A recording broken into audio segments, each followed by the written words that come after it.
वळ्यात पुढच्या बातमीकडे वाल्मिक कराडचा आणखी एक कारनामा समोर आलेला आहे।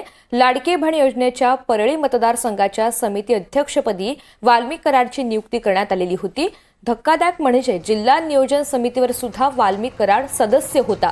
तत्कालीन पालकमंत्री धनंजय मुंडे यांच्या शिफारशीवरून नियुक्ती झालेली होती अशी माहिती मिळते। कराडवर 15 गुन्हे दाखल असताना लाडकी बहीण योजनेवर कसं घेतलं असा सवाल या निमित्तानं उपस्थित होतोय। दरम्यान लाडकी बहिणी समितीच्या परळीमधील अध्यक्षपदी नियुक्ती केल्याप्रकरणी वाल्मिक कराडवरून विरोधक चांगलेच आक्रमक झालेले आहेत। कराडला तुम्ही समितीचा अध्यक्ष कसं करू शकता असा सवाल खासदार सुप्रिया सुळे यांनी उपस्थित केलेला आहे, तर जितेंद्र आव्हाड यांनीही कराडच्या निवडीवर आक्षेप घेतलेला आहे।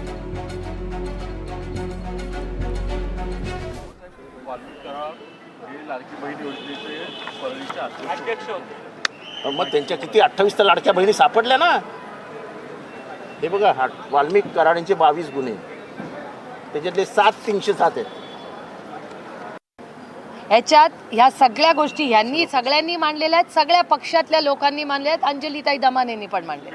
पण ह्याच्यापुढे आम्हाला काही उत्तर मिळत नाही। त्याचबरोबर ही एक बागी असताना लाडली बहीण योजना, या योजनेचे अध्यक्ष, प्लीज आय स्टँड करेक्टेड, माझं काही चुकीचं असेल तर I am happy to be corrected, की जेव्हा बीड मध्येची जी कमिटी आहे त्याचे अध्यक्ष हे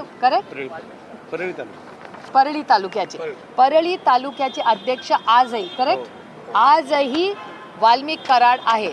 आता ही योजना आली कुठल्या महिन्यात? ही लोकसभेनंतर आली। लोकसभेच्या आधीच हा एक्स्टॉर्शनचा गुन्हा होता।